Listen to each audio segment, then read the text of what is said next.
সে দুইজন চালাক চতুর নারী পুরুষ, দুইজনই স্বামী স্ত্রী, এবং তাদের বাসর শুরু হয়েছে।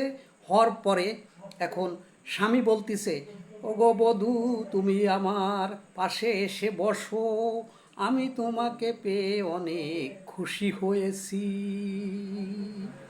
এবং বধূ তো মধুর হেসে পাশে এসে বসে বলতিছে, ওগো স্বামী, আমি তোমার কে পাইয়ে অনেক খুশি।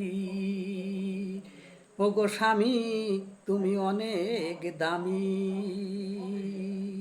এবং স্ত্রী বলতিছে যে, স্বামী, তুমি আমার 12 নম্বর স্বামী। এবং এবার স্বামী বলতেছে, বধূ কি মধুর হেসে বসবে পাশে। এবং বধূ, তুমি হলো আমার 13 নম্বর স্ত্রী। তাহলে শেয়ানায় শেয়ানায় কোলাকুলি।